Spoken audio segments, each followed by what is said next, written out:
All right, welcome back. My name is Brandon Clayton. I'm excited to continue this journey through Mark. Today we're going to pick up in Mark chapter 3. Are you out of your mind? I'm excited about this short little lesson or point to talk about today. Let's look at verse 20. It says, chapter 3, verse 20, Then Jesus, Yahushua, the Hebrew name, entered a house, and again a crowd gathered, so that he and his disciples were not even able to eat. When his family heard about this, they went to take charge of him, for they said, He is out of his mind. He is out of his mind. Imagine that. The Son of God being called crazy. You done lost your mind. I can't even fathom having Yahushua, the Messiah, stand in front of me and say, you done gone crazy. You done lost your mind. I can't. It blows my mind to think about that. But the fact that he was called crazy, it was said that he lost his mind, tells me that there are going to be times when, or at least I should, and you should, be deemed to have lost your mind. Are you out of your mind? I'm not talking about calculated. I'm not talking about you know where you're going to live tomorrow. I'm not talking about you've budgeted everything out and you see how it's going to add up. I'm talking about moving and making decisions financially. I'm talking about taking a stretch of faith, yes, faith, and saying, I don't even see how this is going to work, but I am certain that it will. Now, you done lost your mind. Isn't that the foundation of what we are as disciples of Christ? As followers of the Messiah, are people who live and walk by faith, which is foolishness to those who are perishing, but the power of God for those of us who are being saved. Are you out of your mind? I put before you that unless you are out of your mind, you cannot be walking in faith, because faith makes no sense. You know, we look at the biblical characters sometimes like movie stars, and we say to ourselves, that's awesome. Look at Noah. Look at Abraham, Moses. And I say like movie stars because we keep them there in that book and on that screen and say, wow, that's cool for you. But do I have that same faith? Do I have that same confidence and unction and drive to say that I'm going to go and have that same confidence that Yahweh, God, will provide for me? You know, we look at the hall of faith in Hebrews 11, and it said the angels were commended for their faith. But you look at it and really they were out of their minds. They were flat out crazy. And that's what I believe we're being called to today. This is not something of the past. You look at Noah and you see a man building this huge boat out of gopher wood on dry land in a place that's probably never seen rain before. And I can imagine the ridicule he suffered, and him and his family. You got animals coming from I don't even know what this looked like. It's hilarious even now.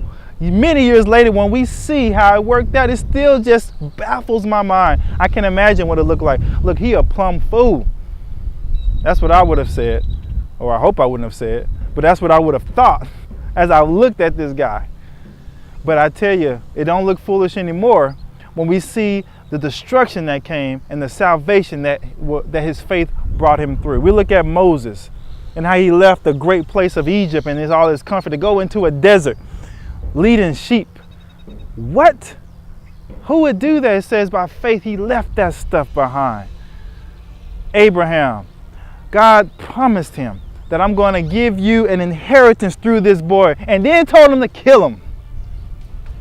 How in the world does that make sense? And Abraham, okay, I do. Abraham, that's stupid, that's foolish.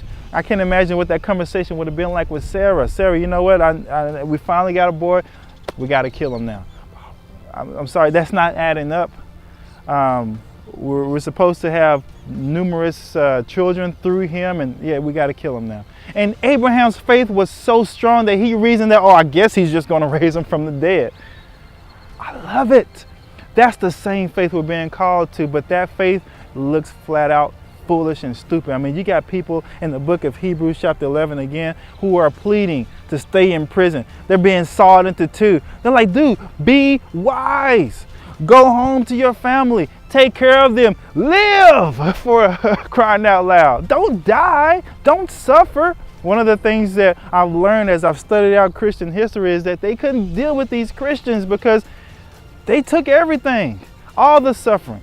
They like, whatever suffering you have, that's fine. They couldn't get them to break. Foolish in the eyes of the world. And my fear is that and sometimes too many of us have become so calculated, so safe, so fearful of death, and so fearful of suffering, and so fearful because we cannot see the next step. We cannot see how this decision is going to protect us the next decision. We cannot see how we're going to get through this illness. We cannot see how these two ends are going to meet. And so we make decisions fearfully, and we're very calculated.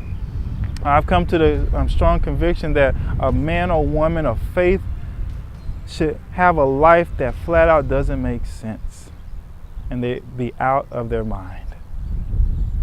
Let's continue reading because his family finally catches up with him. Let's see what our master has to say. In verse 31 it says, then Jesus' mother and brothers arrived. Standing outside, they sent someone in to call him. Hey, I can imagine what that looked like, my dad or mom. Hey, go get that boy. What is he doing? It says in verse 21, they came to take charge of him. Like, look, I'm going to help you out. This boy done lost his mind. He's over. Why would they think he was crazy? Because he couldn't eat. He's like, seriously, look, you got to calm down. You've been doing too much. You can't even eat. Something's wrong. I've been persecuted. I use that word loosely because my persecution doesn't compare, but I've been given challenges and gone through small persecutions because you're doing too much. What are you doing like this video for? What are you trying to reach out to? The word's already been evangelized. People have already done that. I've been told by those who's closest to me, calm down. Calm down. Because you can't even eat. Who cares about eating? Because he couldn't eat, they reason he's done lost his mind. But they called for him. And verse 32, a crowd was sitting around him, and they told him, your mother and brothers are outside looking for you. Oh my goodness, his response, his question here rattles me and gives me shivers. It says, who are my mother and brothers? At that question alone, who would say that? Look, I'm a teacher, and I bring up mamas. I'm gonna call your mama, and students get in order real quick. I've just been time I stop class and I'll call right there and yes sir, I'm sorry about that, and done. His mama come looking for him. She's knocking on the door. Go get him. He said, who my mama? Man. Oh, who's my mama? Who's my brothers? It's as if he's almost disowning them, saying, who are they?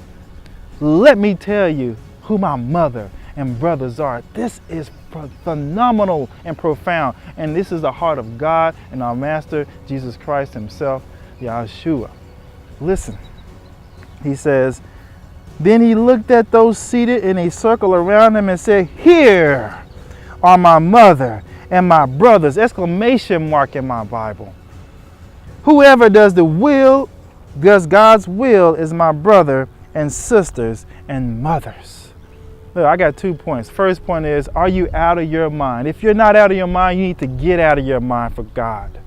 Get out of your mind. If your life is too calculated, if everything makes sense in your life, if the people closest to you say, yep, you're doing the right thing, you're doing the school thing, you got the great job, you're making decisions based on what makes sense, okay, you got your savings, you're too calculated. You won't find men and women of faith with that kind of safety net. God is saying, I'm your provider. I'll take care of you. If your life looks like that and is so set up, I'm not saying that everything needs to be going crazy, but if you're living faithfully, then you're living faithfully. And people who don't see that faith and don't live that way won't understand it. And that should be the case. And too many years I've lived otherwise, and no one said anything. But here he says, who are my true mother and brothers and sisters? Oh, that had to hurt Mary. That had to hurt his brothers sitting out there. Who are they? They're looking at the people sitting there. He says, those who do my Father's will. My second point is this. Are you family? Are you out of your mind? First point. And are you family? He says, my family, my real family are those who are doing my Father's will. I'm not talking about do I believe it. I'm not talking about do I think it's true. I'm not talking about if I read the Bible and go to church every Sunday, every Wednesday night, whatever it is you do. I'm not talking about even sharing with the poor. And he says, do you do what I called you to do? What my God has called, my Father, he would say, has called you to do. Are you doing it? Or are you still living in the same rebellion and sin that you've already been convicted of? See, there's some things right now that's in your spirit that you know that you have not surrendered to. He says, I want that. Like he did with the rich man who brought before him all the good things he were doing. Yet he says, he looks over all those things and he says, what about that? Give me everything and follow me. He was able to look past all those things and said, what about that? And there's a what about that in your life. What that you're not giving it all your time, your money, whether it be with contribution or tithing or sharing with the poor, just giving it away. Whether it be with your time, struggling to have quiet time, struggling just to make it, I'm struggling. It should be all in. He says, I want it all. Are you doing what he's called you to do? Are you forgiving? Have you forgiven your parents? Have you forgiven that brother or sister and your spouse? Do you have an attitude of forgiveness and saying, I am doing what you called me to because I know that you would judge me on the same measure? Our Father is serious about us being obedient. He's serious about us walking in faith. And if I remember correctly, he says, no servant is greater than his master. If they listen to me, they will listen to you. But if they hated me, they will hate you. Look, this will happen. If they called him crazy, people should be calling you crazy. I'm not saying because you're just doing stupid stuff, and stupid things are things that God didn't tell you to do. You're just trying to do something extra crazy. But the faithful things are the things that God has put on your heart and you're being obedient to. He's clearly said it in Scripture, and you said, I'm going to do that. Or you're still living in impurity. You're still speaking words that are of bitterness and cursings and all the things that are not like him. I'm not trying to preach I save myself by my actions, but what I am saying is that he did call us to this standard. He did say these things. We must not brush past this or just simply flip the page and say, okay, yeah, well, but grace, yes. Because even if I did all this, it wouldn't save me, but yet he still calls me to it. He still calls you to do it. And he says, you're not my brother, sister, or mother unless you do. And he doesn't mix words. But I tell you, that gets me excited. That brings me back to the true focus of what's really important. I don't want to get distracted with what my church is doing, what the brother or sister on stage is doing, what everybody else around me is doing or not doing or talking about. The word is clear.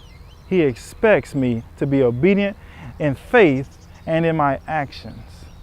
So are you out of your mind and are you family? Let's continue to love each other. Let's continue to love Yahweh, most importantly. I love you guys. I'll see you next time.